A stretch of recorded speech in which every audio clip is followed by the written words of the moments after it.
पहला प्रश्न, ध्यान और साक्षित्व में क्या संबंध है? उनसे चित्त वृत्तियां और अहंकार किस प्रकार विसर्जित होता है? पूर्ण निरअहंकार को उपलब्ध हुए बिना क्या समर्पण संभव है? गैरिक वस्त्र और माला ध्यान और साक्षी साधना में कहाँ तक सहयोगी? और कृपया यह भी समझाएं कि साक्षित्व, जागरूकता और सम्यक स्मृति में क्या अंतर है? मनुष्य के जीवन को हम 4 हिस्सों में बांट सकते हैं। सबसे पहली परिधि तो कर्म की है, करने का जगत है। सबसे बाहर थोड़े भीतर चलें तो फिर विचार का जगत है, और थोड़े भीतर चलें तो फिर भाव का जगत है, भक्ति का, प्रेम का। और थोड़े भीतर चलें, केंद्र पर पहुंचे तो साक्षी का। साक्षी हमारा स्वभाव है, क्योंकि उसके पार जाने का कोई उपाय नहीं। कभी कोई नहीं गया, कभी कोई जा भी नहीं सकता। साक्षी का साक्षी होना असंभव है। साक्षी तो बस साक्षी है, उससे पीछे नहीं हटा जा सकता। वो हमारी बुनियाद आ गई। साक्षी की बुनियाद पर यह हमारा भवन है, भाव का, विचार का, कर्म का। इसलिए 3 योग हैं, कर्म योग, ज्ञान योग, भक्ति योग। वे तीनों ही ध्यान की पद्धतियां हैं। उन तीनों से ही साक्षी पर पहुंचने की चेष्टा होती। कर्म योग का अर्थ है कर्म धन ध्यान। सीधे कर्म से साक्षी पर जाने की जो चेष्टा है वही कर्म योग है। तो ध्यान पद्धति हुई और साक्षी भाव लक्ष्य हुआ। पूछा है ध्यान और साक्षित्व में क्या संबंध है? ध्यान मार्ग हुआ, साक्षित्व मंजिल हुई। ध्यान की परिपूर्णता है साक्षित्व, और साक्षी भाव का प्रारंभ है ध्यान। तो जो कर्म के ऊपर ध्यान को आरोपित करेगा, जो कर्म के जगत में ध्यान को जोड़ेगा, कर्म धन ध्यान, वो कर्म योगी। फिर ज्ञान योगी है, वो विचार के ऊपर ध्यान को आरोपित करता है। वो विचार के जगत में ध्यान को जोड़ता है। वो ध्यान पूर्वक विचार करने लगता है, एक नई प्रक्रिया जोड़ देता है कि जो भी करेगा होश पूर्वक करेगा। जब विचार धन ध्यान की स्थिति बनती है तो फिर साक्षी की तरफ यात्रा शुरू हुई। ध्यान है दिशा परिवर्तन। जिस चीज के साथ भी ध्यान जोड़ दोगे वही चीज साक्षी की तरफ ले जाने का वाहन बन जाएगी। फिर तीसरा मार्ग है भक्ति योग। भाव के साथ ध्यान का जोड़, भाव के साथ ध्यान का गठबंधन, भाव के साथ ध्यान की भांवर। तो भाव के साथ ध्यानपूर्ण हो जाओ। इन 3 मार्गों से व्यक्ति साक्षी की तरफ आ सकता है, लेकिन लाने वाली विधि ध्यान है। मौलिक बात ध्यान है। जैसे कोई वैद्य तुम्हें औषधि दे और कहे शहद में मिला के ले लेना, और तुम कहो शहद में लेता नहीं, मैं जैन धर्म का पालन करता हूं। तो वो कहे दूध में मिला के ले लेना, और तुम कहो दूध में ले नहीं सकता, क्योंकि दूध तो रक्त का ही हिस्सा है। मैं क्वेकर ईसाई हूं, मैं दूध नहीं पी सकता, दूध तो मांसाहार है। तो वैद्य कहे पानी में मिला के ले लेना, लेकिन औषधि एक ही है। मधु, दूध या जल, कोई फर्क नहीं पड़ता। वो तो सिर्फ औषधि को गटकने के उपाय है, गले से उतर जाए। औषधि अकेली ना उतरेगी। ध्यान औषधि है। 3 तरह के लोग हैं जगत में। कुछ लोग हैं जो बिना कर्म के जी नहीं सकते। उनके सारे जीवन का प्रवाह कर्मठता का है। खाली बैठाओ बैठ ना सकेंगे, कुछ ना कुछ करेंगे। ऊर्जा है, बहती हुई ऊर्जा है, कुछ हर्ज नहीं। तो सद्गुरु कहते हैं कि फिर तुम कर्म के साथ ही ध्यान की औषधि को गटक लो। चलो यही सही, तुमसे कर्म छोड़ते नहीं बनता, ध्यान तो जोड़ सकते हो कर्म में। तुम कहते हो कर्म छोड़ के तुम्हें क्षण भर नहीं बैठ सकता। बैठ में सकते ही नहीं, बैठना मेरे बस में नहीं, मेरा स्वभाव नहीं। मनोवैज्ञानिक जिनको एक्सट्रोवर्ट कहते हैं, बहिर्मुखी, सदा संलग्न है, कुछ ना कुछ काम चाहिए। जब तक थक के गिर ना जाएं, सो ना जाएं, तब तक कर्म को छोड़ना उन्हें संभव नहीं। कर्म उन्हें स्वाभाविक है। तो सद्गुरु कहते हैं ठीक, कर्म पर ही सवारी कर लो, इसी का घोड़ा बना लो, इसी में मिला लो औषधि को और गटक जाओ। असली सवाल औषधि का है। तुम ध्यानपूर्वक कर्म करने लगो। जो भी करो मूर्छा में मत करो, होश पूर्वक करो। करते समय जागे रहो। फिर कुछ हैं जो कहते हैं कर्म का तो हम पर कोई प्रभाव नहीं, लेकिन विचार की बड़ी तरंगें उठती हैं। विचारक हैं, कर्म में उन्हें कोई रस नहीं, बाहर में उन्हें कोई उत्सुकता नहीं, मगर भीतर बड़े तरंगें उठती हैं, बड़ा कोलाहल है, और भीतर वो क्षण भर को निर्विचार नहीं हो पाते। वे कहते हैं कि हम बैठे शांत होकर तो और विचार आते, इतने वैसे नहीं आते जितने शांत होकर बैठ के आते हैं। पूजा प्रार्थना ध्यान का नाम ही रखते हैं कि बस विचारों की बड़ी आक्रमण, सेनाओं पर सेनाएं चली आती, डुबा लेती। क्या करें? तो सद्गुरु कहते हैं तुम विचार में ही मिला के ध्यान को पी जाओ। विचार को रोको मत, विचार आए तो उसे देखो, उसमें खो मत। थोड़े दूर खड़े रहो, थोड़े फासले पर, शांत भाव से देखते हुए विचार को ही धीरे धीरे तुम साक्षी भाव को उपलब्ध हो जाओगे। विचार से ही ध्यान को जोड़ दो। फिर कुछ है वो कहते हैं ना हमें विचार की कोई झंझट है, ना हमें कर्म की कोई झंझट है। भाव का उद्रेक होता है, आंसू बहते, हृदय गदगद हो आता, डुबकी लग जाती प्रेम में, स्नेह में, श्रद्धा में, भक्ति में। सद्गुरु कहते हैं इसी को औषधि बना लो, इसी में ध्यान को जोड़ दो। आंसू तो बहे, ध्यान पूर्वक बहे। रोमांच तो हो लेकिन ध्यान पूर्वक हो। लेकिन सारसूत्र ध्यान है। ये जो भक्ति कर्म और ज्ञान के भेद हैं, ये औषधि के भेद नहीं, औषधि तो एक ही है। और यही तुम्हें अष्टावक्र को समझना होगा। अष्टावक्र कहते हैं सीधे ही छलांग लगा जाओ, औषधि सीधी ही गटकी जा सकती। वो कहते हैं इन साधनों की भी जरूरत नहीं है। इसलिए अष्टावक्र न तो ज्ञान योगी हैं, न भक्ति योगी, न कर्म योगी। वो कहते हैं सीधे ही साक्षी में उतर जाओ, इन बहानों की कोई जरूरत नहीं। ये औषधि सीधी ही गटकी जा सकती है। छोड़ो बहाने, वाहन छोड़ो, सीधे ही दौड़ सकते हो, साक्षी सीधे ही हो सकते हो। इसलिए जहां तक अष्टावक्र का संबंध है, साक्षी और ध्यान में कोई फर्क नहीं। लेकिन जहां तक और पद्धतियों का संबंध है, साक्षी और ध्यान में फर्क है। ध्यान है विधि, साक्षी है मंजिल। अष्टावक्र के लिए तो मार्ग और मंजिल एक है। इसलिए तो वो कहते हैं अभी हो जाओ आनंदित। जिसकी मंजिल और मार्ग अलग है वो कभी नहीं कह सकता अभी हो जाओ। वो कहेगा चलो, लंबी यात्रा है, चढ़ो, तब पहुंचोगे पहाड़ पर।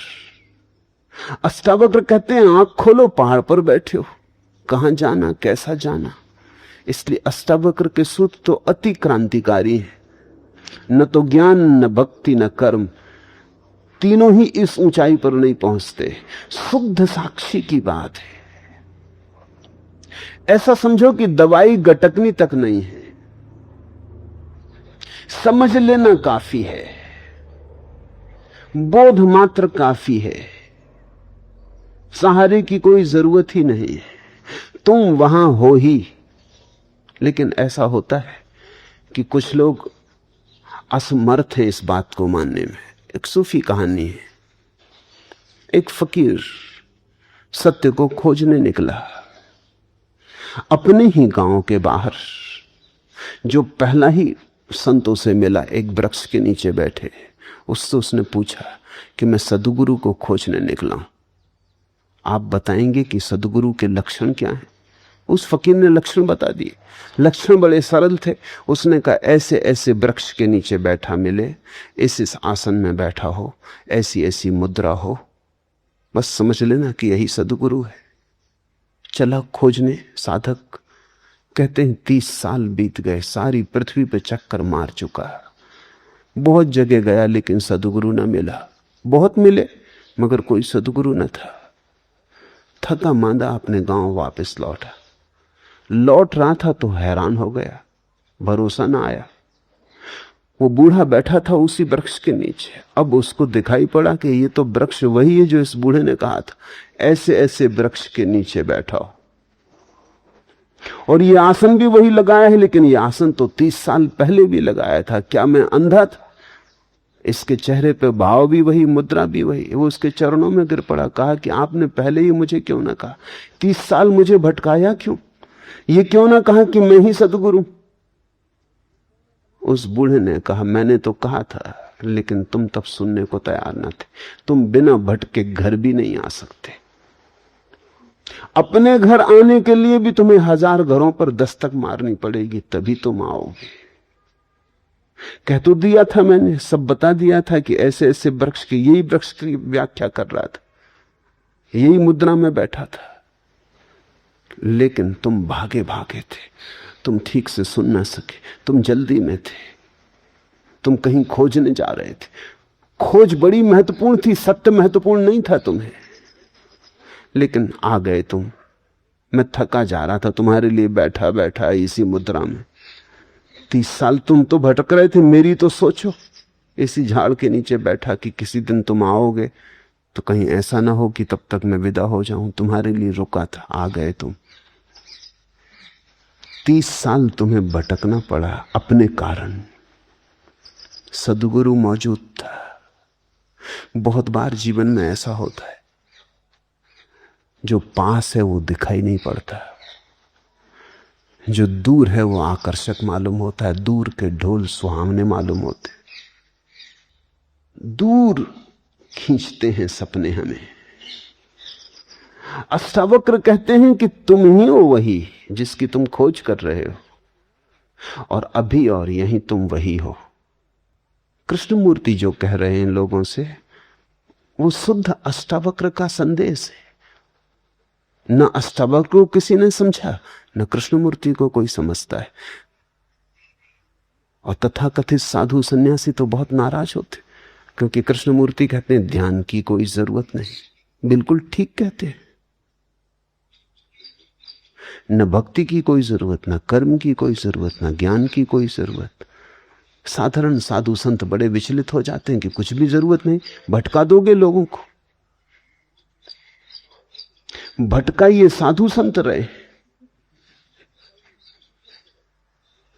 कृष्णमूर्ति तो सीधा अष्टावक्र का संदेश ही दे रहे हैं। वो इतना ही कह रहे हैं कुछ जरूरत नहीं, क्योंकि जरूरत तो तब होती है जब तुमने खोया होता है। जरा झटकारो धूल, उठो, ठंडे पानी के छींटे आंख पे मार लो, और क्या करना है। तो अष्टावक्र के दर्शन में तो साक्षी और ध्यान एक ही है, क्योंकि मंजिल और मार्ग एक ही है। लेकिन और सभी मार्गों और प्रणालियों में ध्यान विधि है, साक्षी उसका अंतिम फल है। उनसे चित्तवृत्तियां और अहंकार किस प्रकार विसर्जित होते। साक्षी भाव से चित्तवृत्तियां और अहंकार विसर्जित नहीं होते। साक्षी भाव में पता चलता है कि वे कभी थे ही नहीं। विसर्जित तो तब हो जब रहे हो। तुम ऐसा समझो कि तुम एक अंधेरे कमरे में बैठे हो, समझ रहे हो कि भूत है, तुम्हारा ही कुर्ता टंगा है, मगर भय में और घबराहट में और कल्पना के जाल में तुमने उसमें हाथ भी जोड़ लिए, पैर भी जोड़ लिए, वो खड़ा तुम्हें डरा रहा है। अब कोई कहे कि दिया जला लो, तो तुम पूछोगे दिया के जलने से भूत कैसे दूर होता है? लेकिन दिए के जलने से भूत दूर हो जाता है, क्योंकि भूत है नहीं। होता तो दिए के जलने से दूर नहीं होता। दिए के जलने से भूत के दूर होने का क्या लेना देना है? अगर भूत होता ही तो दिए के जलने से दूर ना होता। नहीं है, आभास होता है, इसलिए दूर भी हो जाता है। तुम हजारों ऐसी बीमारियों से पीड़ित रहते हो जो नहीं है, इसलिए किसी साधु संत की राख भी काम कर जाती है। इसलिए नहीं कि तुम्हारी बीमारी को राख से दूर होने का कोई संबंध। पागल हुए हो? राख से कहीं बीमारियां दूर हुई? नहीं तो सब औषधि शास्त्र व्यर्थ हो जाएं। राख से बीमारी दूर नहीं होती, सिर्फ बीमारी थी ये ख्याल दूर होता है। मैंने सुना है एक वैद्य के संबंध में, खुद उन्होंने मुझसे कहा, एक आदिवासी क्षेत्र में बस्तर के पास वो रहते, तो बस्तर से दूर देहात से एक आदिवासी आया। वो एक गांव में गए हुए थे, आदिवासियों का गांव था। वो बीमार था, तो वैद्य के पास लिखने को भी कोई उपाय ना था। गांव में ना तो फाउंटेन पेन था, ना कलम थी, ना कागज था।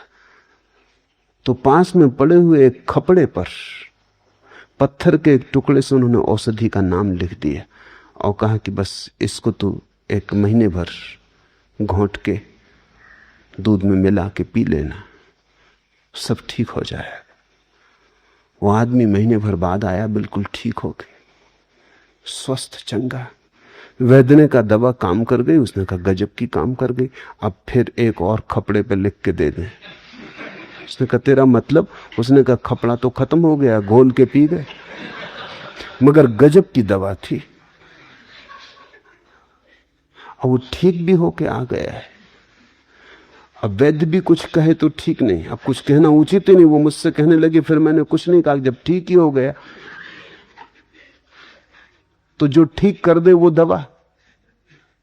अब इसको और भटकाने में क्या सार है? ये कहना कि पागल, हमने दवा का नाम लिखा था, वो तो तूने खरीदी नहीं, वो प्रिस्क्रिप्शन को ही पी गए, मगर काम कर गई बात। बीमारी झूठी रही होगी, मनोकल्पित रही होगी। मनोवैज्ञानिक कहते हैं हमारी 100 में से 90 बीमारियां मनोकल्पित। और जैसे जैसे समझ बढ़ती है, ऐसा संभावना है कि 99% मनोकल्पित हो सकती। और एक दिन ऐसी भी घटना आ सकती है कि 100% बीमारियां मनोकल्पित हों।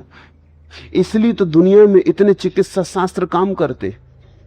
एलोपैथी लो, उससे भी मरीज ठीक हो जाता है। आयुर्वेदिक लो, उससे भी ठीक हो जाता है। होम्योपैथी, उससे भी ठीक हो जाता है। यूनानी, उससे भी ठीक हो जाता है। नेचुरोपैथी से भी ठीक हो जाता है। और गंदे ताबीज भी काम करते हैं।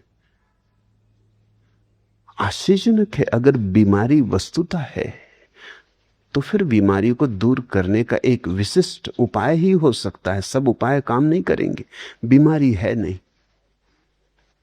तुम्हें जिस पे भरोसा है, किसी को एलोपैथी पे भरोसा है, काम हो जाता है। बीमारी से ज्यादा डॉक्टर का नाम काम करता है। तुमने कभी ख्याल किया, जब भी तुम बड़े डॉक्टर को दिखा के लौटते हो जेब खाली करके, काफी फीस देके, आधे तो तुम वैसे ही ठीक हो जाते। अगर वही डॉक्टर मुफ्त प्रिस्क्रिप्शन लिख दे तो तुम्हें असर ना होगा। डॉक्टर की दवा कम काम करती है, चुकाई गई फीस ज्यादा काम करती। एक दफा ख्याल आ जाए कि डॉक्टर बहुत बड़ा, सबसे बड़ा डॉक्टर, बस काफी। तुम पूछते हो अहंकार और चित्तवृत्तियां साक्षी भाव में कैसे विसर्जित होती हैं? विसर्जित नहीं होती हैं, होती तो विसर्जित होती हैं। साक्षी भाव में पता चलता है कि अरे पागल, नाहक भटकता था, अपने ही कल्पना के मृग जाल बिछाए, मृग तृष्णाएं बनाई, सब कल्पना थी। विसर्जित नहीं होती, साक्षी में जाग के पता चलता है थी ही नहीं।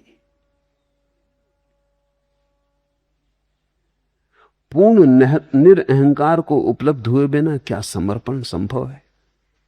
यह महत्वपूर्ण प्रश्न है।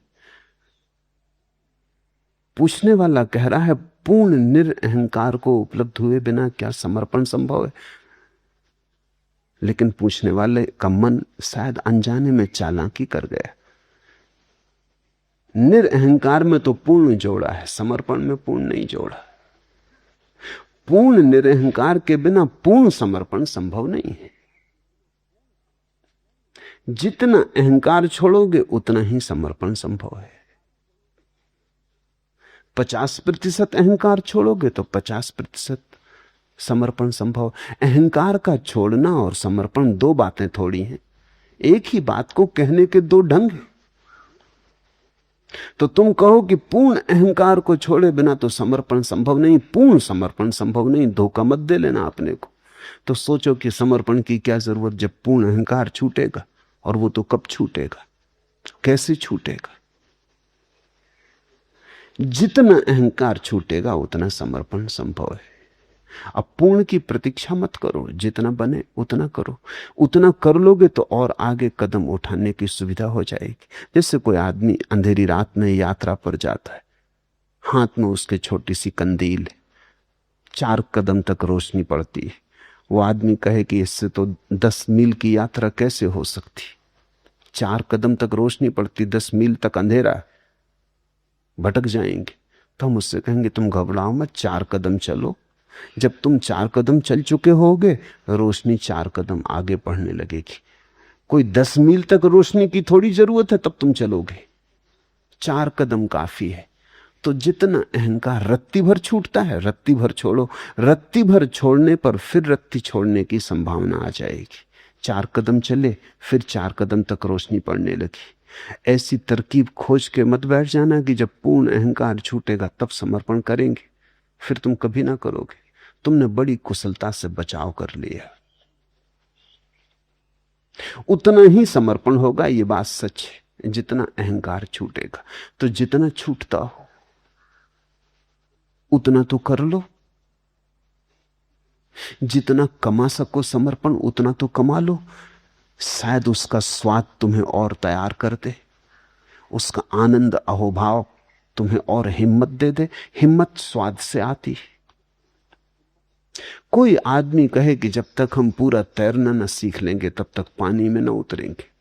ठीक कह रहा है, गणित की बात कह रहा है, तर्क की बात कह रहा है। ऐसे बिना सीखे पानी में उतर गए और खा गए डुबकी, ऐसी झंझट न करेंगे। पहले तैरना सीख लेंगे पूरा, फिर उतरेंगे। मगर पूरा सीखोगे कहां? गद्दी पर। पूरा तैरना सीखोगे कहां? पानी में तो उतरना ही पड़ेगा। मगर तुमसे कोई नहीं कह रहा है कि तुम सागर में उतर जाओ, किनारे पर उतरो, गले गले तक उतरो, जहां तक हिम्मत हो वहां तक उतरो, वहां तैरना सीखो। धीरे धीरे हिम्मत बढ़ेगी, 2-2 हाथ आगे बढ़ोगे, सागर की पूरी गहराई भी फिर तैरी जा सकती। तैरना आ जाए एक बार, और तैरना आने के लिए उतरना तो पड़ेगा ही। किनारे पर ही उतरो। मैं नहीं कह रहा हूं कि तुम सीधे किसी पहाड़ से किसी गहरी नदी में छलांग लगा लो। किनारे पर ही उतरो, जल के साथ थोड़ी दोस्ती बनाओ, जल को जरा पहचानो, हाथ पैर तड़फड़ाओ। तैरना है क्या? कुशलता पूर्वक हाथ पैर तड़फड़ाना। तड़फड़ाना सभी को आता है। किसी आदमी को जो कभी नहीं तैरा उसे भी पानी में फेंक दो तो वो भी तड़फड़ाता है। उसमें और तैरने वाले में फर्क थोड़ी सी कुशलता का है क्रिया का कोई फर्क नहीं। हाथ पैर वो भी फेंक रहा है, लेकिन उसका पानी पे भरोसा नहीं है, अपने पे भरोसा नहीं है। वो डर रहा है कि कहीं डूब ना जाऊं। वो डर ही उसे डुबा देगा। जल ने थोड़ी किसी को कभी डुबाया है। तुमने देखा मुर्दे ऊपर तैर जाते, मुर्दे पानी पे तैरने लगते। पूछो मुर्दों से तुम्हें क्या तरकीब आती, जिंदा थे डूब गए, मुर्दा होकर तैर रहे हो। मुर्दा डरता नहीं, अब नदी कैसे डुबाए।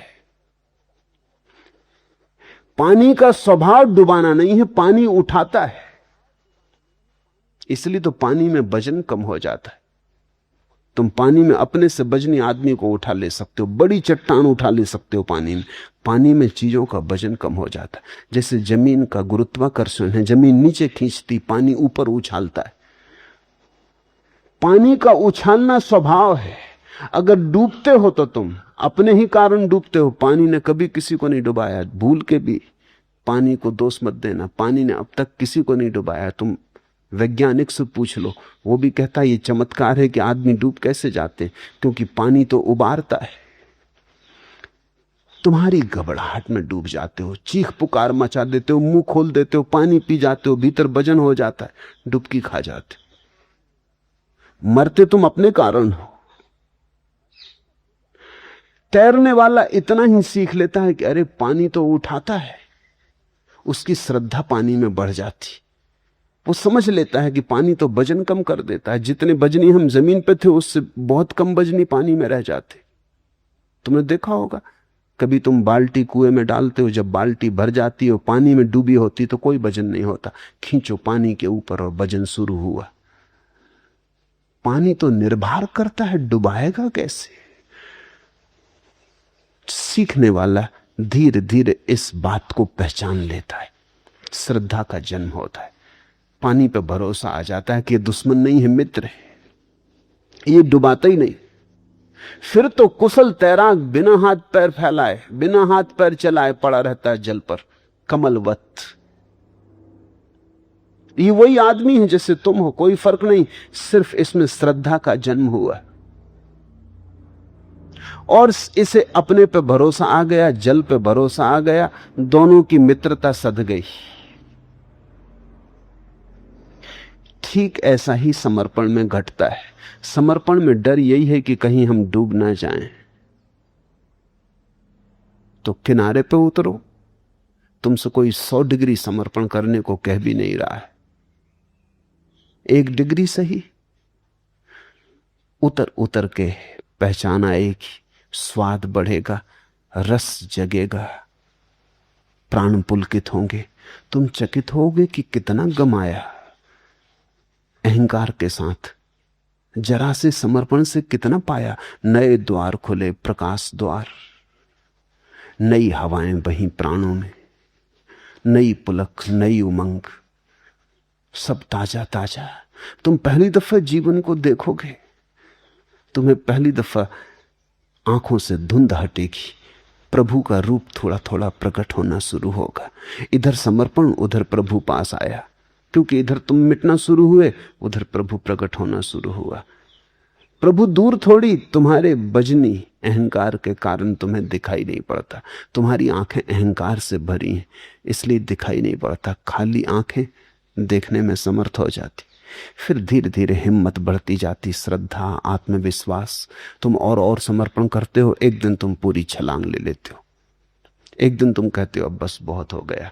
अपने को बचाने में ही अपने को गमाया अब तक। एक दिन समझ में आ जाती बात, अब डुबा देंगे और डुबा के बचा लेंगे। धन है वे जो डूबने को राजी, क्योंकि उनको फिर कोई डुबा नहीं सकता।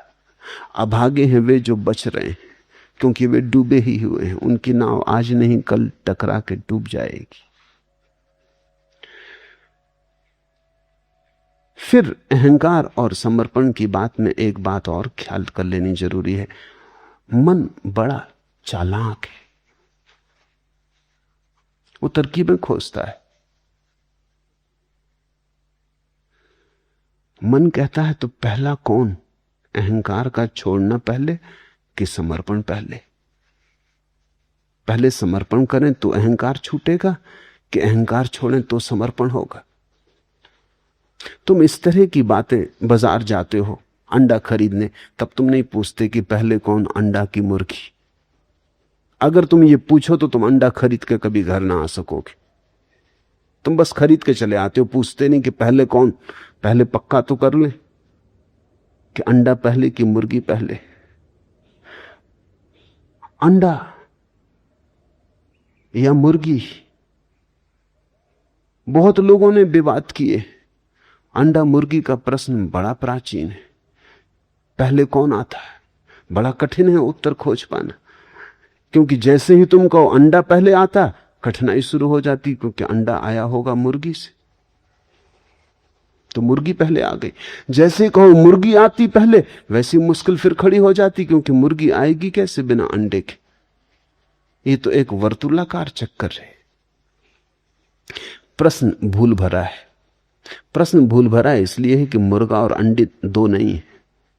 मुर्गा और अंडा एक ही चीज की दो अवस्थाएं। आगे पीछे रखने में, दो कर लेने में तुम प्रश्न को उठा रहे हो।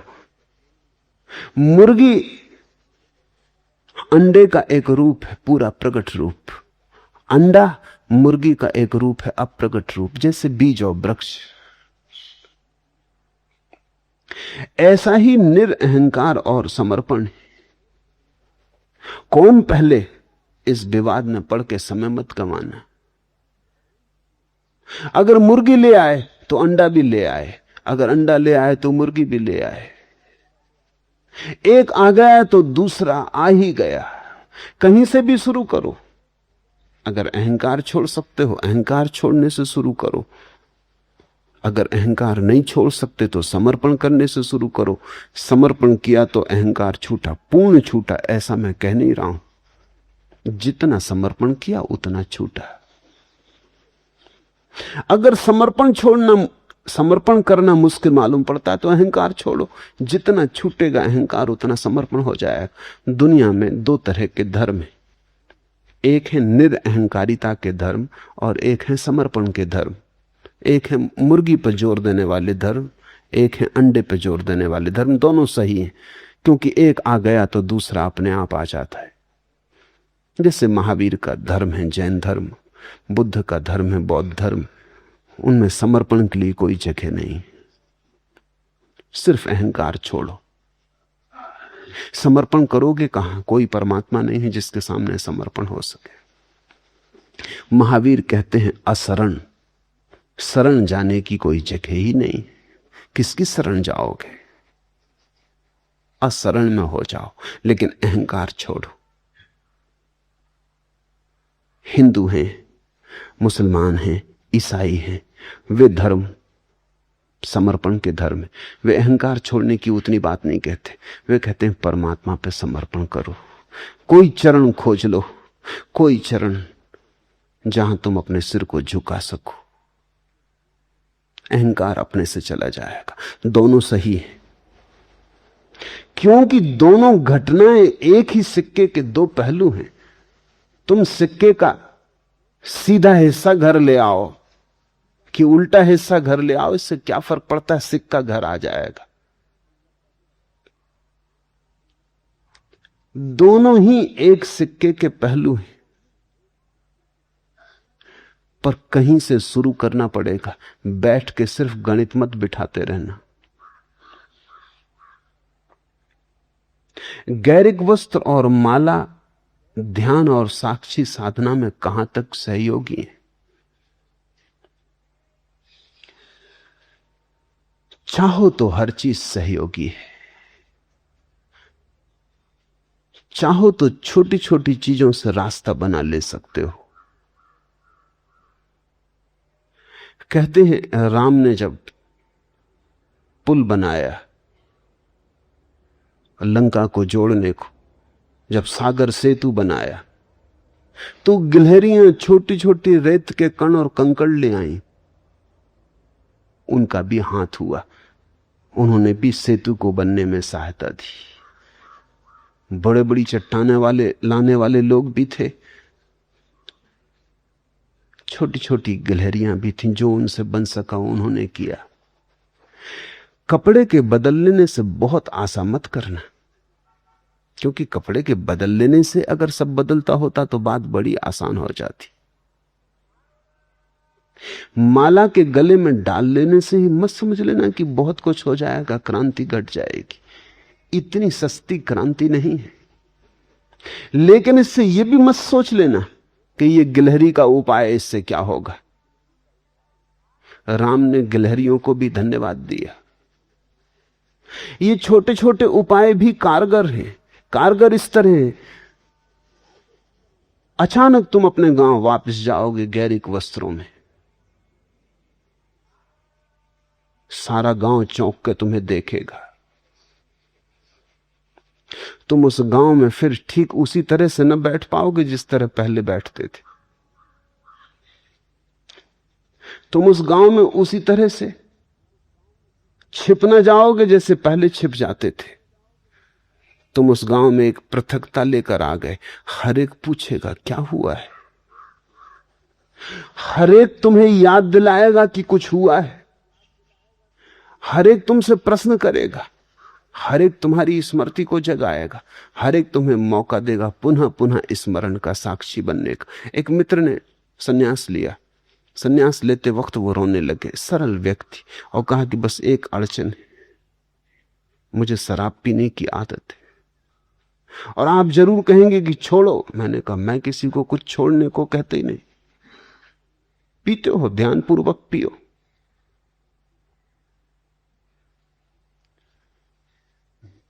उनका क्या मतलब, सन्यासी होके भी मैं शराब पीऊं?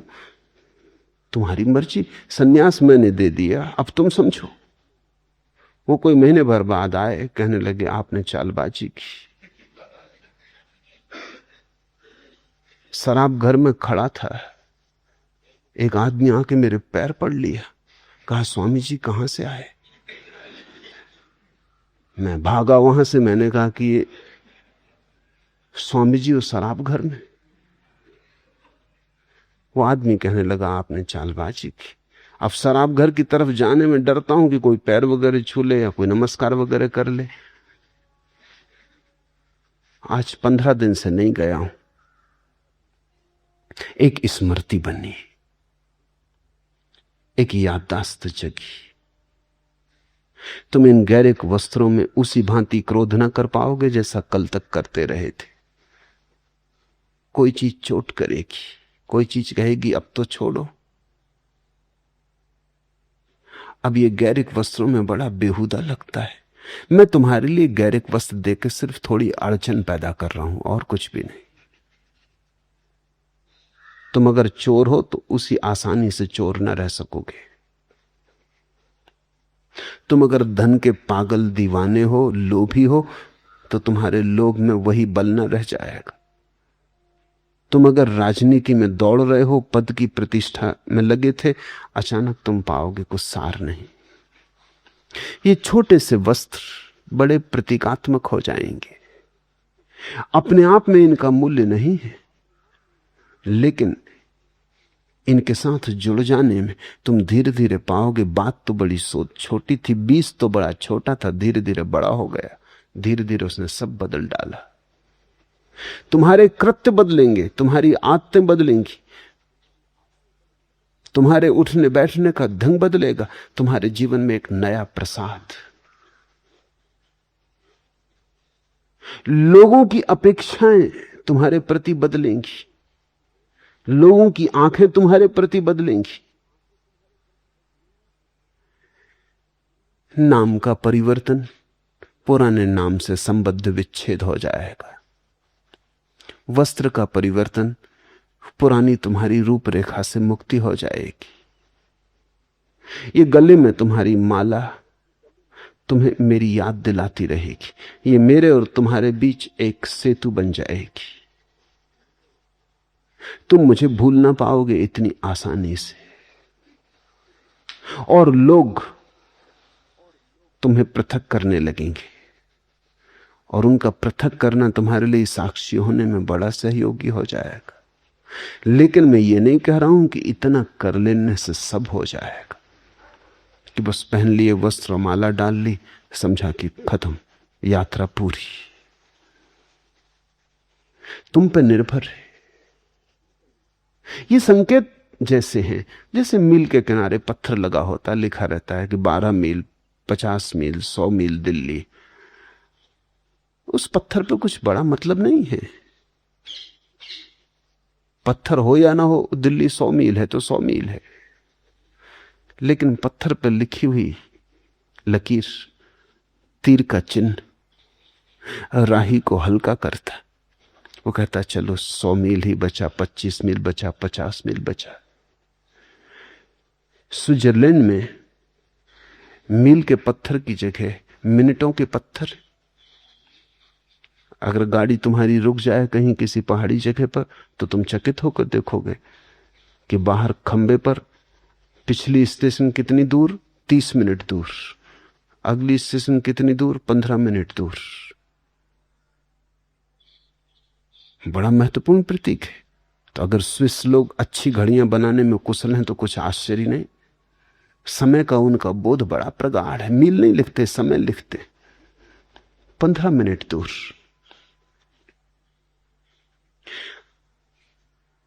खबर मिलती है कि समय का बोध प्रगाढ़ है इस जाति का। तुम गैरिक वस्त्र पहने हो, कुछ खबर मिलती तुम्हारे बाबत। हर चीज खबर देती। कैसे तुम बैठते हो, कैसे तुम उठते हो, कैसे तुम देखते हो, हर चीज खबर देती। सैनिकों को हम ढीले वस्त्र नहीं पहनाते, दुनिया में कोई जाति नहीं पहनाती। पहनाएगी तो हार खाएगी। सैनिक को ढीले वस्त्र पहनाना खतरनाक सिद्ध हो सकता है। सैनिक को हम चुस्त वस्त्र पहनाते, इतने चुस्त वस्त्र जिनमें वो हमेशा अड़चन अनुभव करता है और इच्छा होती कि कब इनके बाहर कूद के निकल जाए। चुस्त वस्त्र झगड़ेलू आदत पैदा करते। चुस्त वस्त्र में बैठा आदमी लड़ने को तत्पर रहता है। ढीले वस्त्र का आदमी थोड़ा विश्राम में होता है। सिर्फ सम्राट ढीले वस्त्र पहनते थे, या सन्यासी, या फकीर। तुमने कभी देखा कि ढीले वस्त्र पहन के अगर तुम सीढ़ियां चढ़ो तो तुम एक एक सीढ़ी चढ़ोगे। चुस्त वस्त्र पहन के चढ़ो, दो दो एक साथ चढ़ जाओगे। चुस्त वस्त्र पहने हो तो तुम क्रोध से भरे हो। कोई जरा सी बात कहेगा और बेचैनी खड़ी हो जाएगी। ढीले वस्त्र पहने हो तुम थोड़े विश्राम में रहोगे। छोटी छोटी चीजें फर्क लाती। जीवन छोटी छोटी चीजों से बनता है। गिलहरियों के द्वारा लाए गए छोटे छोटे कंकर पत्थर जीवन के सेतु को निर्मित करते। क्या तुम खाते हो, क्या तुम पहनते हो, कैसे उठते बैठते हो, सबका अंतिम परिणाम है। सबका जोड़ हो तुम। अब एक आदमी चला जा रहा है, चमकीले, भड़कीले, रंगीले वस्त्र पहने, तो कुछ खबर देता है। एक स्त्री चली जा रही है, बेहुदे, अश्लील, शरीर को उभारने वाले वस्त्र पहने, कुछ खबर देती। एक आदमी ने सीधे सादे वस्त्र पहने, ढीले, विश्राम से भरे, कुछ खबर मिलती उस आदमी के संबंध। मनोवैज्ञानिक कहते हैं अगर तुम एक आदमी को आधा घंटा तक चुपचाप देखते रहो, कैसे वस्त्र पहने, कैसा उठता, कैसा बैठता, कैसा देखता, तो तुम उस आदमी के संबंध में इतनी बातें जान लोगे कि तुम भरोसा ना कर सकोगे। हमारी हर गतिविधि, हर भाव भंगिमा हमारी है। भाव भंगिमा के बदलने से हम बदलते हैं, हमारे बदलने से भाव भंगिमा बदलती। तो ये तो केवल प्रतीक है। ये तुम्हें साथ देंगे, ये तुम्हारे लिए इशारे बने रहेंगे। ये तुम्हें जागरूक रखने के लिए थोड़ा सा सहारा है।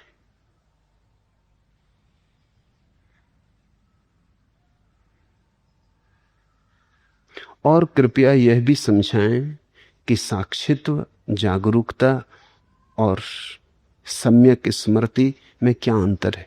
कोई भी अंतर नहीं। वो सब पर्यायवाची शब्द हैं, अलग अलग परंपराओं ने उनका उपयोग किया है। जागरूकता कृष्णमूर्ति उपयोग करते हैं, सम्यक स्मृति माइंडफुलनेस बुद्ध ने उपयोग किया है, साक्षित्व अष्टावक्र ने, उपनिषदों ने, गीता ने उपयोग किया है। सिर्फ भेद अलग अलग परंपराओं का है, लेकिन उनके पीछे जिसकी तरफ इशारा है वो एक ही है। दूसरा प्रश्न, आपके महागीता पर हुए पहले प्रवचन के समय अनेक लोग आंसू बहा के रो रहे थे, उसका क्या मतलब है? क्या रोने वाले कमजोर मन के लोग हैं या आपकी वाणी का यह प्रभाव है? कृपया इस पर थोड़ा प्रकाश डालें। एक बात पक्की है कि पूछने वाले कठोर मन के आदमी, आंसुओं में उन्हें सिर्फ कमजोरी दिखाई पड़ी। एक बात पक्की है, पूछने वाले व्यक्ति के आंख के आंसू सूख गए, आंखें बंजर हो गई, मरुस्थल जैसी, उनमें फूल नहीं खिलते। आंसू तो आंख के फूल हैं। पूछने वाले का भाव मर गया है, पूछने वाले का हृदय अवरुद्ध हो गया है। पूछने वाला सिर्फ बुद्धि से जी रहा होगा, उसने भाव को तिलांजलि दे दी, सोच विचार से जी रहा होगा। प्रेम और करुणा और जीवन की तरफ जो लगाव की, चाहत की, आनंद की संभावना है, उसे इंकार कर दिया होगा। कोई रसधार नहीं बहती होगी, सूखा साखा मरुस्थल जैसा मन हो गया होगा। इसलिए पहली बात यह ख्याल में आई कि जो लोग रोते हैं कमजोर मन के होंगे। किसने कहा तुम्हें कि रोना कमजोरी का लक्षण? मीरा खूब रोई, चैतन्य की आंखों से झरझर आंसू बहे। नहीं, कमजोरी के लक्षण नहीं, भाव के लक्षण, भाव की शक्ति के लक्षण। और ध्यान रखना, भाव विचार से गहरी बात है। मैंने कहा पहले कर्म की रेखा, फिर विचार की रेखा, फिर भाव की रेखा, फिर साक्षी का केंद्र। भाव साक्षी के निकटतम है, भक्ति भगवान के निकटतम है, कर्म बहुत दूर है, वहां से यात्रा बड़ी लंबी है। विचार भी काफी दूर है, वहां से भी यात्रा काफी लंबी है। भक्ति बिल्कुल पास है। ख्याल रखना, आंसू जरूरी रूप से दुख के कारण नहीं होते। हालांकि लोग एक ही तरह के आंसुओं से परिचित हैं जो दुख के होते।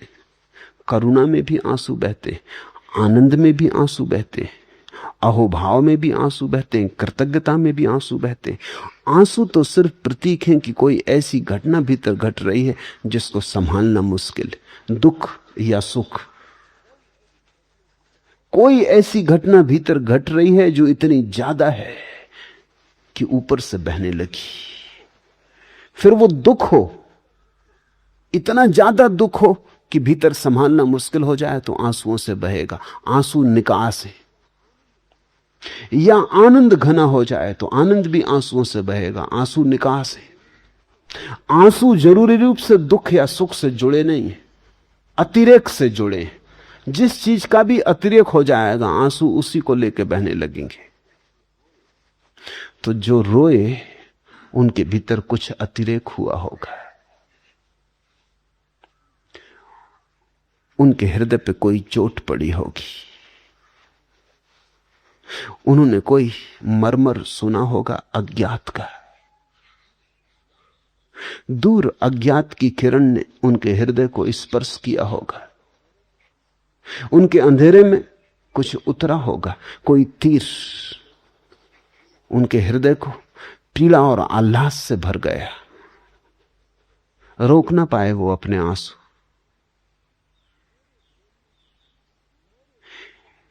मेरे बोलने के प्रभाव से इसका कोई संबंध नहीं, क्योंकि तुम भी सुन रहे थे। अगर मेरे बोलने का ही प्रभाव होता तो तुम भी रोए होते, सभी रोए होते। नहीं, मेरे बोलने से ज्यादा सुनने वाले की हार्दिकता का संबंध है। जो रो सकते थे वो रोए, और रोना बड़ी शक्ति है। एक बहुत अनूठी दिशा को मनुष्य जाति ने खो दिया, विशेषकर मनुष्यों ने खो दिया, पुरुषों ने। स्त्रियों ने थोड़ा बचा रखा है। स्त्रियां धन्यभागी। मनुष्य की आंख में पुरुष हो कि स्त्री एक सी ही आंसुओं की ग्रंथियां हैं। प्रकृति ने आंसुओं की ग्रंथियां बराबर बनाई, इसलिए प्रकृति का तो निर्देश स्पष्ट है कि दोनों की आंखें रोने के लिए बनी। लेकिन पुरुष के अहंकार ने धीरे धीरे अपने को नियंत्रण में कर लिया है। धीरे धीरे पुरुष सोचने लगा है कि रोना स्त्रैण है, सिर्फ स्त्रियां रोती। इस कारण पुरुष ने बहुत कुछ खोया है, भक्ति खोई, भाव खोया। इस कारण पुरुष ने आनंद खोया, अहोभाव खोया। इस कारण पुरुष ने दुख की भी महिमा खोई, क्योंकि दुख भी निखारता है, साफ करता है।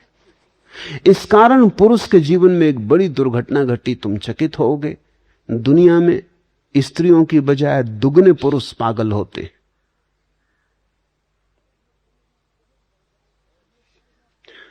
और यह संख्या बहुत बढ़ जाए अगर युद्ध बंद हो जाए, क्योंकि युद्ध में पुरुषों का पागलपन काफी निकल जाता है, बड़ी मात्रा में निकल जाता है। अगर युद्ध बिल्कुल बंद हो जाए 100 साल के लिए, तो डर है कि पुरुषों में से 90% पुरुष पागल हो जाएंगे।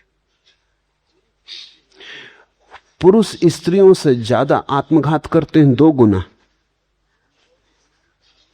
आमतौर से तुम्हारी धारणा और होगी, तुम सोचते हो कि स्त्रियां ज्यादा आत्मघात करती, बातें करती हैं स्त्रियां, करती नहीं आत्मघात। ऐसा गोली वगैरह खा के लेट जाती हैं, मगर गोली भी हिसाब से खाती। तो स्त्रियां प्रयास ज्यादा करती हैं आत्मघात का, लेकिन सफल नहीं होती। उस प्रयास में भी हिसाब होता। वस्तुतः स्त्रियां आत्मघात करना नहीं चाहती। आत्मघात तो उनका केवल निवेदन है, शिकायत का। वो ये कह रही कि ऐसा जीवन जीने योग्य नहीं, कुछ और जीवन चाहिए था। वो तो सिर्फ तुम्हें खबर दे रही हैं कि तुम इतने वज्र हृदय हो गए हो कि जब तक हम मरने को तैयार ना हो, शायद तुम हमारी तरफ ध्यान ही ना दोगे। वो सिर्फ तुम्हारा ध्यान आकर्षित कर रही। ये बड़ी अशोभन बात है कि ध्यान आकर्षित करने के लिए मरने का उपाय करना पड़ता है। आदमी जरूर खूब कठोर हो गया होगा, पथरीला हो गया होगा। स्त्रियां मरना नहीं चाहती, जीना चाहती। जीने के मार्ग पर जब इतनी अड़चन पाती हैं, कोई सुनने वाला नहीं, कोई ध्यान देने वाला नहीं, तब सिर्फ तुम ध्यान दे सको इसलिए मरने का उपाय करती। लेकिन पुरुष जब आत्महत्या करते हैं तो सफल हो जाते। पुरुष पागलपन में आत्महत्या करते। ज्यादा पुरुष मानसिक रूप से रुग्ण होते हैं। कारण क्या होगा? बहुत कारण है, मगर एक कारण उनमें आंसू भी है। मनोवैज्ञानिक कहते हैं पुरुषों को फिर से रोना सीखना होगा। ये बल नहीं है जिसको तुम बल कह रहे हो, ये बड़ी कठोरता है।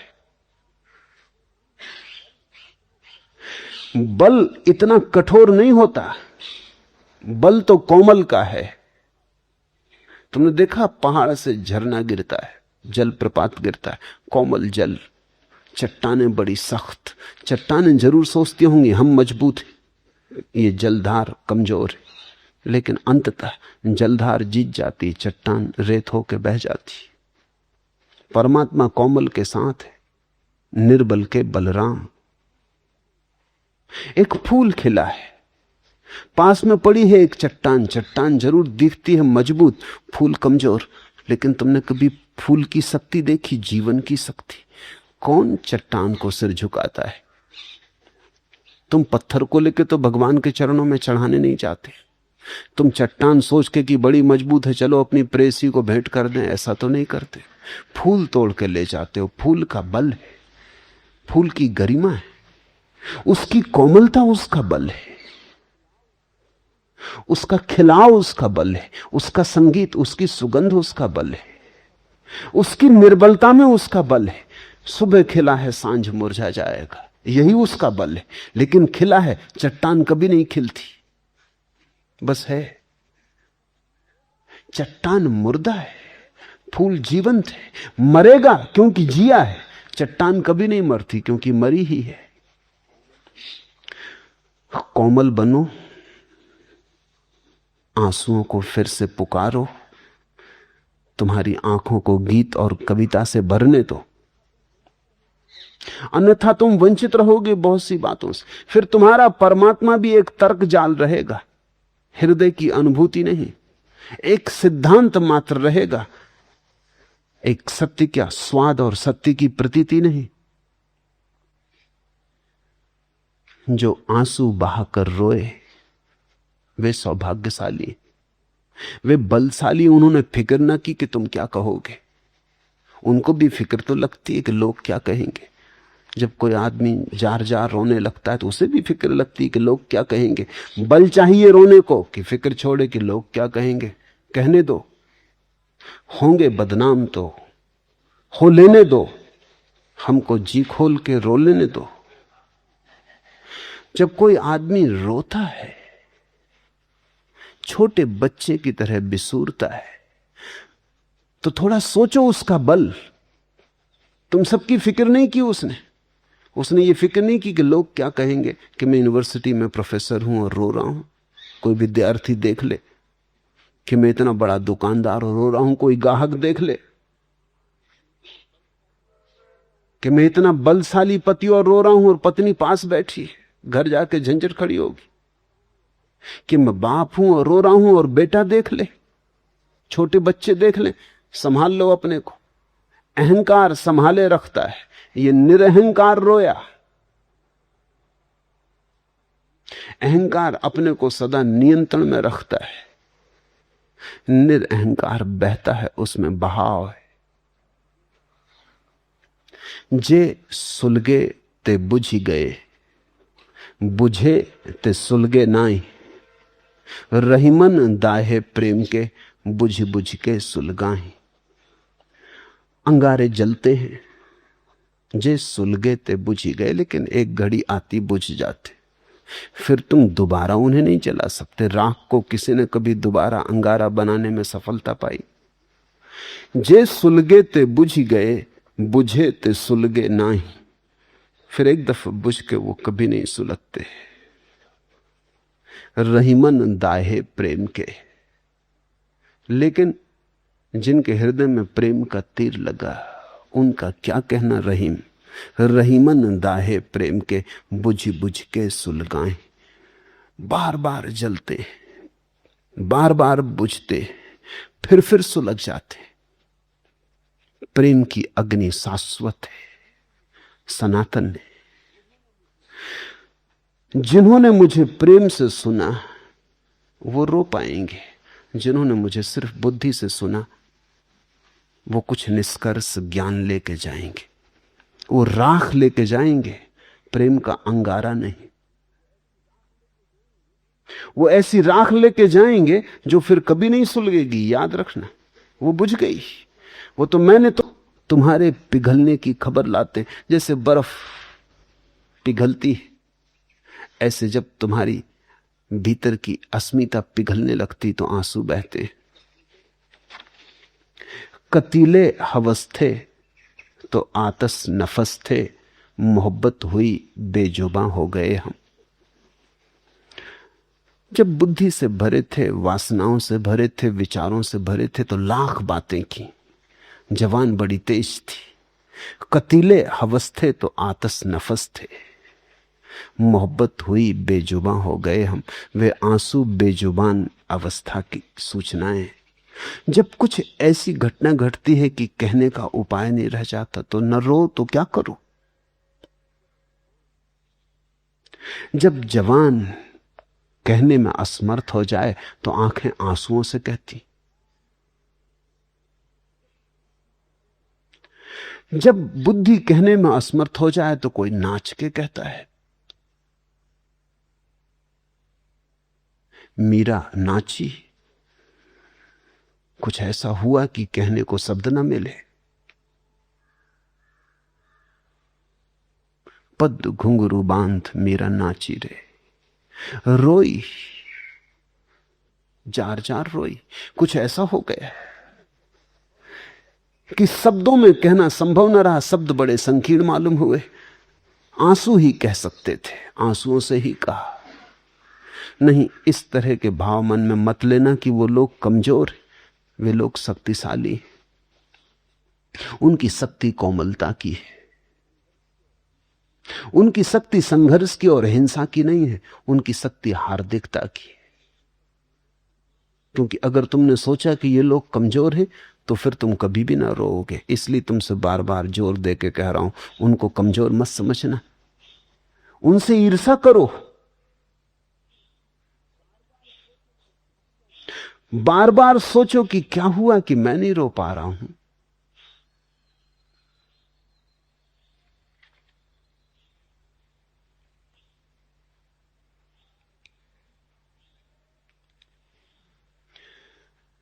भाव से भरा व्यक्ति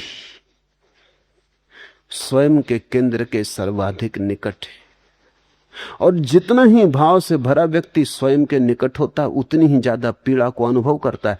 तुम जितने घर से ज्यादा दूर हो उतने ही घर को भूलने की सुगमता है। जैसे जैसे घर करीब आने लगता है वैसे वैसे घर की याद भी आने लगती।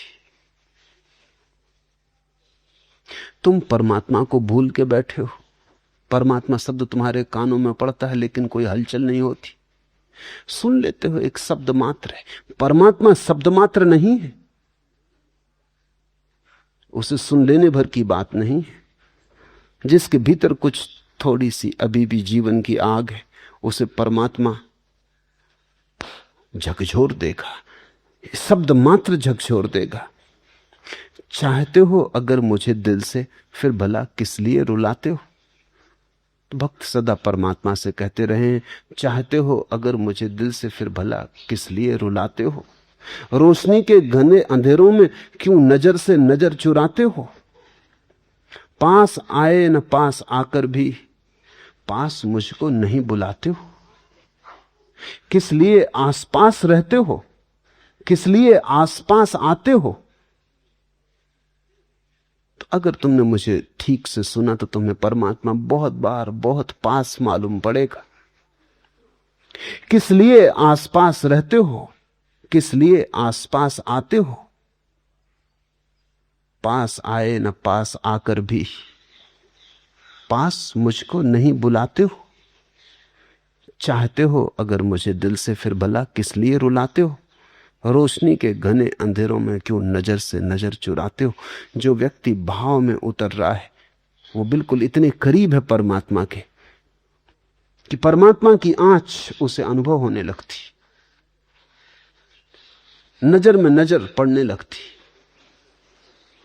सीमाएं एक दूसरे को ऊपर उतरने लगती, एक दूसरे की सीमा में अतिक्रमण होने लगता है। यहां जो कहा जा रहा है वो सिर्फ कहने को नहीं है, वो तुम्हें रूपांतरित करने को है।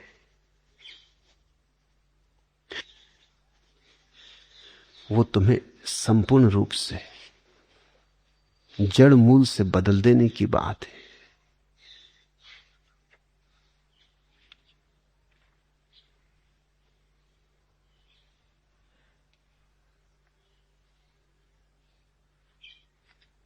तीसरा प्रश्न, धर्म धन धारणा या धारणा धन धर्म से संस्कृति का निर्माण होता है और संस्कृति से समाज और उसकी परंपराएं बनती। पूज्यपाद ने बताया कि धर्म सबके खिलाफ है। अगर धर्म सभी के विरोध में रहेगा तो किसी प्रकार की अराजकता होना असंभव है क्या। हमें समझाने की कृपा करें। धर्म से जो तुम अर्थ समझ रहे हो धारणा का, वैसा अर्थ नहीं है। धारणा कंसेप्ट, धर्म नहीं है। धर्म शब्द बना है जिस धातु से, उसका अर्थ है जिसने सबको धारण किया है, जो सबका धारक है, जिसने सबको धारा है। धारणा नहीं, जिसने सबको धारण किया है। ये जो विराट, ये जो चांद पक्षी और मनुष्य और अनंत अनंत तक फैला हुआ अस्तित्व है, इसको जो धारे हुए है वही धर्म। धर्म का कोई संबंध धारणा से नहीं है। तुम्हारी धारणा हिंदू की है, किसी की मुसलमान की है, किसी की ईसाई की, इससे धर्म का कोई संबंध नहीं। ये धारणाएं, ये बुद्धि की धारणाएं। धर्म तो उस मौलिक सत्य का नाम है जिसने सब को संभाला है, जिसके बिना सब बिखर जाएगा, जो सबको जोड़े हुए है, जो सबकी समग्रता है, जो सबका सेतु है। वही, जैसे हम फूल की माला बनाते, की माला रखी हो, फर्क क्या है? ढेर अराजक है, उसमें कोई एक फूल से दूसरे फूल से संबंध नहीं, सब फूल असंबंधित है। माला में एक धागा पिरोया, वो धागा दिखाई नहीं पड़ता, वो फूलों में छिपा है, लेकिन एक फूल दूसरे फूल से जुड़ गया। इस सारे अस्तित्व में जो धागे की तरह पिरोया हुआ, उसका नाम धर्म। जो हमें वृक्षों से जोड़े है, चांद तारों से जोड़े है, जो कंकड़ पत्थरों को सूरज से जोड़े है, जो सबको जोड़े है, जो सबका जोड़ है, वही धर्म। धर्म से संस्कृति का निर्माण नहीं होता, तो संस्कार से बनती। धर्म तो तब पता चलता है जब हम सारे संस्कारों का त्याग कर देते हैं। सन्यास का अर्थ है संस्कार त्याग। हिंदू की संस्कृति अलग है, मुसलमान की संस्कृति अलग है, बौद्ध की संस्कृति अलग है, जैन की संस्कृति अलग है। दुनिया में हजारों संस्कृतियां हैं, क्योंकि हजारों ढंग के संस्कार हैं। कोई पूरब की तरफ बैठ के प्रार्थना करता है, कोई पश्चिम की तरफ मुंह करके प्रार्थना करता है, ये संस्कार है। कोई ऐसे कपड़े पहनता, कोई वैसे कपड़े पहनता, कोई इस तरह। मैं नहीं चाहूंगा कि दुनिया में बस एक संस्कृति हो, बड़ी बेहूदी, बेरौनक, उबाने वाली होगी। दुनिया में हिंदुओं की संस्कृति होनी चाहिए, मुसलमानों की, ईसाइयों की, बौद्धों की, जैनों की, चीनियों की, रूसियों की, हजारों संस्कृतियां होनी चाहिए, क्योंकि वैविध्य जीवन को सुंदर बनाता है। बगीचे में बहुत तरह के फूल होने चाहिए। एक ही तरह के फूल बगीचे को उबाने ऊप से भर देंगे। संस्कृतियां तो अनेक होनी चाहिए, अनेक हैं, अनेक रहेंगी, लेकिन धर्म एक होना चाहिए, क्योंकि धर्म एक है और कोई उपाय नहीं है। तो मैं हिंदू को संस्कृति कहता हूं, मुसलमान को संस्कृति कहता हूं, धर्म नहीं कहता। ठीक है, संस्कृतियां तो सुंदर हैं, बनाओ अलग ढंग की मस्जिद, अलग ढंग के मंदिर। मंदिर सुंदर हैं, मस्जिदें सुंदर हैं। मैं नहीं चाहूंगा कि दुनिया में सिर्फ मंदिर रह जाएं और मस्जिदें मिट जाएं, बड़ा सौंदर्य कम हो जाएगा। मैं नहीं चाहूंगा कि दुनिया में संस्कृति रह जाए, अरबी मिट जाए, बड़ा सौंदर्य कम हो जाएगा। मैं नहीं चाहूंगा दुनिया में सिर्फ कुरान रह जाए, वेद मिट जाए, गीता उपनिषद मिट जाए, दुनिया बड़ी गरीब हो जाएगी। कुरान सुंदर है, साहित्य की अनूठी कृति है, काव्य की बड़ी गहन, कुछ लेना ना नहीं। वेद प्रिय है, अनूठे उद्घोष है, पृथ्वी की आकांक्षाएं हैं आकाश को छू लेने की। उपनिषद अति मधुर है, उनसे ज्यादा मधुर वक्तव्य कभी भी नहीं दिए गए। वे नहीं खोने चाहिए, वे सब रहने चाहिए, पर संस्कृति की तरह। धर्म तो एक है, धर्म तो वो है जिसने हम सबको धारण किया, हिंदू को भी, मुसलमान को भी, ईसाई को भी। धर्म तो वो है जिसने पशुओं को, मनुष्यों को, पौधों को, सबको धारण किया। जो पौधों में हरे धार की तरह बह रहा है, जो मनुष्यों में रक्त की धार की तरह बह रहा है, जो तुम्हारे भीतर श्वास की तरह चल रहा है, जो तुम्हारे संस्कृति का पर्याय मत समझना। धर्म से संस्कृति का कोई लेना देना नहीं। इसलिए तो रूस की संस्कृति हो सकती, वहां कोई धर्म नहीं। चीन की संस्कृति है, वहां अब कोई धर्म नहीं। नास्तिक की संस्कृति हो सकती है, आस्तिक की हो सकती है। धर्म से संस्कृति का कोई लेना देना नहीं है। धर्म तो तुम्हारे रहने सहने से कुछ वास्ता नहीं रखता। धर्म तो तुम्हारे होने से वास्ता रखता है। धर्म तो तुम्हारा शुद्ध स्वरूप है, स्वभाव है। संस्कृति तो तुम्हारे बाहर के आवरण, आचरण, व्यवहार, इन सब चीजों से संबंध रखती। कैसे उठना, कैसे बोलना, क्या कहना, कोई परंपरा नहीं बनती। धर्म परंपरा नहीं, धर्म तो सनातन शाश्वत सत्य है। परंपराएं तो आदमी बनाता है, धर्म तो है। परंपराएं आदमी से निर्मित है, आदमी के द्वारा बनाई गई। धर्म आदमी से पूर्व है, धर्म के द्वारा आदमी बनाया गया है। इस फर्क को ख्याल में ले लेना। इसलिए परंपरा को भूल के भी धर्म मत समझना। और धार्मिक व्यक्ति कभी पारंपरिक नहीं होता, ट्रेडिशनल नहीं होता। इसलिए तो जीसस को सूली देनी पड़ी, मंसूर को मार डालना पड़ा, सुकरात को जहर देना पड़ा, क्योंकि धार्मिक व्यक्ति कभी भी परंपरागत नहीं होता।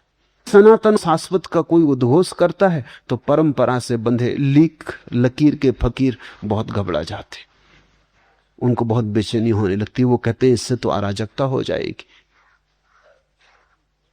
अराजकता अभी है।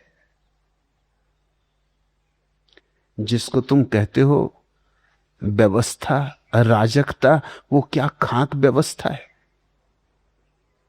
सारा जीवन कलह से भरा है, सारा जीवन न मालूम कितने अपराधों से भरा है, और सारा जीवन दुख से भरा है। फिर भी तुम घबराते हो अराजकता हो जाएगी। तुम्हारे जीवन में क्या है सिवाय नरक के?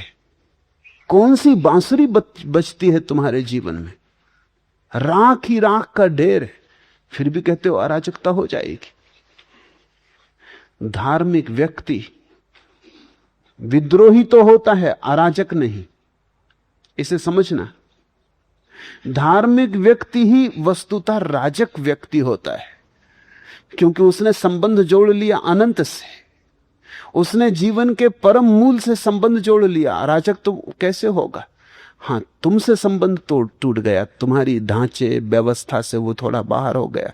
उसने परम से नाता जोड़ लिया, उसने उधार से नाता तोड़ दिया, उसने नगद से नाता जोड़ लिया, उसने बासे से नाता तोड़ दिया। कृति और सत्ता तो प्लास्टिक के फूलों जैसी है। धार्मिक व्यक्ति का जीवन वास्तविक फूलों जैसा है। प्लास्टिक के फूल फूल जैसे दिखाई पड़ते हैं, वस्तुतः फूल नहीं मालूम होते, बस दूर से दिखाई पड़ते। धोखा है। तुम अगर इसलिए सत्य बोलते हो क्योंकि तुम्हें संस्कार डाल दिया गया है सत्य बोलने का, तो तुम्हारा सत्य दो कौड़ी का है। तुम अगर इसलिए मांसाहार नहीं करते क्योंकि तुम जैन घर में पैदा हुए और संस्कार डाल दिया गया कि मांसाहार पाप है, इतना लंबा संस्कार डाला गया कि आज मांस को देख के तुम्हें मतली आने लगती, तो तुम ये मत सोचना कि तुम धार्मिक हो गए। ये केवल संस्कार है। ये व्यक्ति जो जैन घर में पैदा हुआ है और मांसाहार से घबराता है, इसे देख के मतली आती, देखने की तो बात, मांसाहार शब्द से इसे घबराहट होती। मांसाहार से मिलती जुलती कोई चीज देख ले तो इसको मतली आ जाती। टमाटर देख के ये घबराता है। ये सिर्फ संस्कार है। अगर ये व्यक्ति किसी मांसाहारी घर में पैदा हुआ होता तो बराबर मांसाहार करता है, क्योंकि वहां मांसाहार का संस्कार होता। यहां मांसाहार भाव हो चैतन्य का जैसा महावीर के भीतर हुआ। वो संस्कार नहीं था, वो उनका अपना अनुभव था कि किसी को दुख देना अंततः अपने को ही दुख देना है, क्योंकि हम सब एक हैं, जुड़े हैं। ये ऐसे ही जैसे कोई अपने ही गाल पे चांटा मार ले। देर अबेर जो हमने दूसरे के साथ किया है वो हम पर ही लौट आएगा। महावीर को ये प्रतीति इतनी गहरी हो गई, ये बोध इतना साकार हो गया कि उन्होंने दूसरे को दुख देना बंद कर दिया। मांसाहार छूटा इसलिए नहीं कि बचपन से उन्हें सिखाया गया कि मांसाहार पाप है। मांसाहार छूटा उनके साक्षी भाव में, ये करने लगा। चारों तरफ मांसाहार देखता है, पहले घबराता है, पहले नाक भौं से कौड़ता है, फिर धीरे धीरे अभ्यस्त होता चला जाता है। फिर उसी टेबल पर दूसरों को मांसाहार करते करते धीरे धीरे इसकी नाक, इसके नासारंध्र मांस की गंध से राजी होने लगते। फिर दूसरी संस्कृति का प्रभाव, वहां हर एक व्यक्ति का कहना कि बिना मांसाहार के कमजोर हो जाओगे। देखो ओलंपिक में तुम्हारी क्या गति होती बिना मांसाहार के, एक स्वर्ण पदक भी नहीं ला पाते। स्वर्ण पदक तो दूर, तांबे का पदक भी नहीं मिलता है। तुम अपनी हालत तो देखो, 1000 साल तक गुलाम रहे। बल क्या है तुम में? तुम्हारी औसत उम्र कितनी है? कितनी हजारों बीमारियां तुम्हें पकड़े हुए। निश्चित ही मांसाहारी मुल्कों की उम्र 80 साल के ऊपर पहुंच गई। औसत उम्र 80-85, जल्दी ही 100 साल औसत उम्र हो जाएगी। यहां 30-35 के आसपास हम अटके हुए। कितनी नोबेल प्राइज तुम्हें मिलती। अगर शुद्ध शाकाहार बुद्धि को शुद्ध करता है तो सब नोबेल प्राइज तुम्ही को मिल जानी चाहिए थी। बुद्धि तो कुछ बढ़, एक आध जैन को नोबेल प्राइज मिली। क्या मामला क्या है? तुम 2000 साल से शाकाहारी हो, 2000 साल में तुम्हारी बुद्धि अभी तक शुद्ध नहीं हो पाई। तो मांसाहारी के पास दलीलें हैं, वो कहता तुम्हारी बुद्धि कमजोर हो जाती, क्योंकि ठीक ठीक प्रोटीन, ठीक ठीक विटामिन, ठीक ठीक शक्ति तुम्हें नहीं मिलती। तुम्हारी देह कमजोर हो जाती, तुम्हारी उम्र कम हो जाती, तुम्हारा बल कम हो जाता।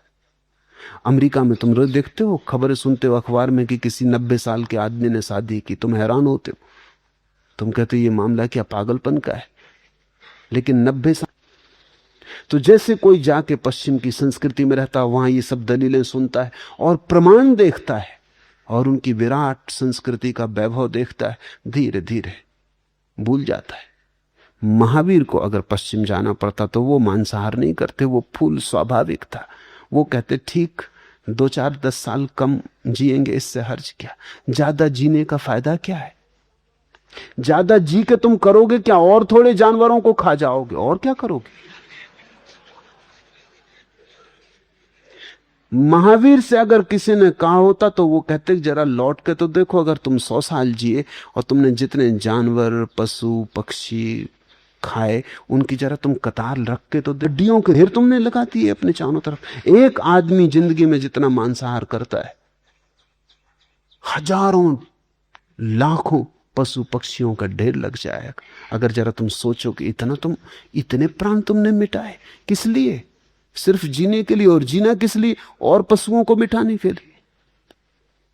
अगर महावीर से कोई ये कहेगा कि तुम निर्बल हो जाते, तो वो कहता बल का हम करेंगे क्या? किसी की हिंसा करनी, किसी को मारना है, कोई युद्ध लड़ना है। अगर महावीर को कोई कहता कि देखो तुम 1000 साल गुलाम रहे, तो महावीर कहते हैं 2 स्थितियां हैं, या तो मालिक बनो किसी के, या गुलाम। महावीर कहेंगे मालिक बनने से गुलाम बन, चोर बनने से चोरी का शिकार बन जाना बेहतर। अगर महावीर को कोई कहता कि देखो तुम्हें नोबेल प्राइज नहीं मिलते, वो कहते नोबेल प्राइज का करेंगे क्या, ये खेल खिलौने हैं बच्चों को खेलने कूदने के लिए अच्छे, इनका करेंगे क्या। हम कुछ और ही पुरस्कार पाने चले। वो पुरस्कार सिर्फ परमात्मा से मिलता है और किसी से भी नहीं मिलता। वो पुरस्कार साक्षी के आनंद का है, वो सच्चिदानंद का है। नोबेल प्राइज तुम अपनी संभालो, तुम बच्चों को दो, खेलने दो, ये खिलौने हैं। इस संसार का कोई पुरस्कार उस पुरस्कार का मुकाबला नहीं करता जो भीतर के आनंद का है। भ्रष्ट होके आ जाता है, कारण वो भ्रष्ट था ही, भ्रष्ट होके आ गया ऐसा नहीं। कागजी फूल था, झूठी बात थी, संस्कार था। संस्कृति और धर्म में अंतर समझ लेना। धर्म तुम्हारा स्वानुभव है और संस्कृति दूसरों के द्वारा सिखाई गई बातें। लाख कोई कितने ही व्यवस्था से सिखा दे, दूसरे की सिखाई बात तुम्हें मुक्त नहीं करती, बंधन में डालती। तो जब मैं कहता हूं धर्म बगावत है, विद्रोह है, तो मेरा अर्थ है बगावत परंपरा से, बगावत संस्कार से। बगावत आध्यात्मिक का अनुशासन दूसरे ढंग का है। वो भीतर से बाहर की तरफ आता है, वो किसी के द्वारा आरोपित नहीं है, वो स्वस्फूर्त है। वो ऐसा है जैसा झरना फूटता है भीतर की ऊर्जा से। वो ऐसा है जैसे नदी बहती है जल की ऊर्जा से। कोई धक्के नहीं दे रहा है। तुम ऐसे हो जैसे गले में किसी ने रस्सी बांधी और घसीटे जा रहे हो, पीछे से कोई कोड़े मार रहा है तो चलना पड़ रहा है। संस्कार से जीने वाला आदमी जबरदस्ती घसीटा जा रहा है, बेमन से घसीटा जा रहा है।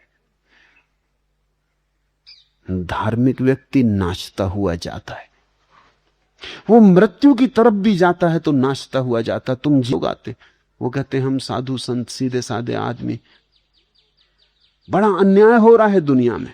बेईमान मजा लूट रहे हैं, चोर बदमाश मजा लूट रहे हैं। मैं उनसे कहता हूं तुम्हें यह ख्याल ही उठता है कि वो मजा लूट रहे हैं, ये बात बताती कि तुम साधु भी नहीं, संत भी नहीं, सरल भी नहीं। तुम हो तो उन्हीं जैसे लोग, सिर्फ तुम्हारी हिम्मत कमजोर है। चाहते तो तुम भी उन्हीं जैसा मजा हो, लेकिन उस मजे के लिए जो कीमत चुकानी पड़ती है वो चुकाने में तुम डरते हो। तो तुम भी चोर, लेकिन चोरी करने के लिए हिम्मत चाहिए, वो हिम्मत तुम्हारी खो गई।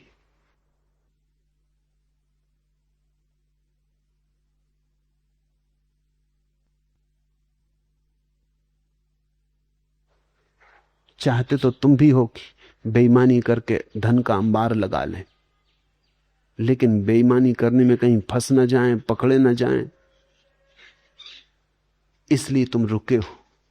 अगर तुम्हें पक्का आश्वासन दे दिया जाए कि कोई तुम्हें पकड़ेगा नहीं, कोई तुम्हें पकड़ने वाला नहीं है, कोई पकड़ने का डर नहीं, तुम तत्क्षण चोर हो जाओगे। धार्मिक व्यक्ति तो दया खाता है उन पर जो बेईमानी कर रहे हैं, क्योंकि वो कहता है ये बेचारे कैसे परम आनंद से वंचित हो रहे हैं, जो हमें मिल रहा है वो इन्हें नहीं मिल रहा। धार्मिक व्यक्ति ईर्ष्या नहीं करता अधार्मिक से, दया खाता है। मन ही मन में रोता है कि इन विचारों को, सिर्फ क्योंकि उसके पास कुछ विराटतर है, और उसी विराट के कारण उसके जीवन में एक अनुशासन होता है। उस अनुशासन के ऊपर कोई अनुशासन नहीं है।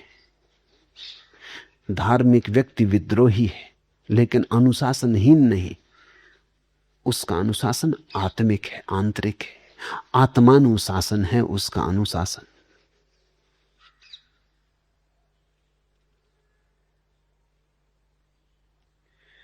और जिसको तुम राजकता कहते हो, जिसको तुम व्यवस्था कहते हो, ये व्यवस्था ने दिया क्या है? युद्ध दिए, हिंसा दी, पाप दिए, घृणा दी, वैमनस्य दिया। दिया क्या है? पापियों ने तो हमको बचाया सदा, पाप हमने किए सज्जनों के लिए। प्रश्न जब भी मिले सब मुखौटे लगा, उम्र हमको मिली उलझनों के लिए। भीड़ सपनों की हमने उगाई सदा, बंजारों के नगर निर्जनों के लिए। किन लुटोरों की दुनिया में हम आ गए, हाथ कटते यहाँ कंगनों के लिए। जिंदगी ने निचोड़ा है इतना हमें, बेच डाले नैन दर्शनों के लिए। यहां है क्या? आंखें तक बिक गई इस आशा में कि कभी दर्शन होंगे। आत्मा तक बिक गई है इस आशा में कि कभी परमात्मा मिलेगा। ऐसा है जन, कोई किसी का मित्र नहीं, सब शत्रु ही शत्रु मालूम होते। यहां मिलता तो कुछ भी नहीं। किस बात को तुम व्यवस्था कहते हो? व्यवस्था तो तभी हो सकती है जब जीवन में आनंद हो। आनंद एक व्यवस्था लाता है, आनंद के पीछे छाया की तरह आती है व्यवस्था। स्मरण रखना, दुखी आदमी अराजक होता है, सुखी आदमी अराजक नहीं हो सकता। दुखी आदमी अराजक हो ही जाता, उसे मिला क्या है तो वो तोड़ने फोड़ने में उत्सुक हो जाता है। जिसके जीवन में कुछ भी नहीं मिला है वो नाराजगी में तोड़। इस व्यवस्था को, इस धोखे की व्यवस्था को तुम व्यवस्था मत समझ लेना। ये राजनीतिज्ञों की चालबाजी है। और जिन्हें तुम समझते हो कि वो तुम्हारे नेता हैं, जिन्हें तुम समझते हो तुम्हारे राहबर, वो राहजन, वही तुम्हें लूटते। चलो अब किसी और के सहारे लोगों, बड़े खुदगर्ज हो गए थे किनारे लोगों। अब तो किनारे का भी सहारा रखना ठीक नहीं मालूम पड़ता। चलो अब किसी और के सहारे लोगों, बड़े खुदगर्ज हो गए थे किनारों लोगों। सहारा समझ अंधड़ से गई हैं पतवारें लोगों। क्या गुजरेगी सफीने पे खबर नहीं, अंधड़ से मिल गई हैं पतवारें लोगों। हजारों बेबस आहें दफन हैं यहां, महज पत्थरों के ढेर नहीं हैं ये मजारें लोगों। यहां अंधड़ से मिल गई हैं पतवारें। यहां जिन्हें तुम समझते हो तुम्हारे सहारे हैं वो तुम्हारे शोषक हैं, और जिन्हें तुम समझते हो कि व्यवस्थापक है वो केवल तुम्हारी छाती पर सवार है। तुमने कभी ख्याल किया, जो भी आदमी पद पे होता है वो व्यवस्था की बात करने लगता है, और जो आदमी पद के बाहर होता राजनीति में वो बगावत की बात करने लगता है। अनुशासन पर्व की जरूरत है। इस सारी दुनिया में सदा से ऐसा होता रहा। राजनीतिक को सिर्फ पद का मोह है, न व्यवस्था से मतलब है, न अव्यवस्था से। हां, जब वो व्यवस्था का मालिक नहीं होता, जब खुद के हाथ में ताकत नहीं होती, तब वो कहता है सब गलत है, तब क्रांति की जरूरत है। और जैसे ही वो पद पे आता है फिर क्रांति की बिल्कुल जरूरत नहीं, क्योंकि क्रांति का काम पूरा हो गया। वो काम इतना था उसको पद पे लाना, वो काम पूरा हो गया। फिर जो क्रांति की बात करे वो दुश्मन, और वो जो क्रांति की बात कर रहा है उसको भी क्रांति से कुछ लेना देना नहीं है। ये बड़ी कुर्सी से उतरे क्रांति, अब क्रांति तुम्हारे हित में। धार्मिक व्यक्ति को न तो व्यवस्था से मतलब है न क्रांति से। धार्मिक व्यक्ति को आत्मानुशासन से मतलब है। धार्मिक व्यक्ति चाहता है, बाहर के सहारे बहुत खोज लिए, कोई व्यवस्था नहीं आ सकी दुनिया में, अब जागो, अपना सहारा खोजो, अपनी ज्योति जलाओ। बाहर के दियों के सहारे बहुत चले और भटके, सिर्फ भटके, खाए खंडहरों में गिरे, लहू लुहान हुए। अब अपनी ज्योति जलाओ और अपने सहारे चलो। नहीं कोई बाहर तुम्हें व्यवस्था दे सकता है, अपनी व्यवस्था तुम स्वयं दो। तुम्हारा आज इतना ही। हरिओम तत्सत।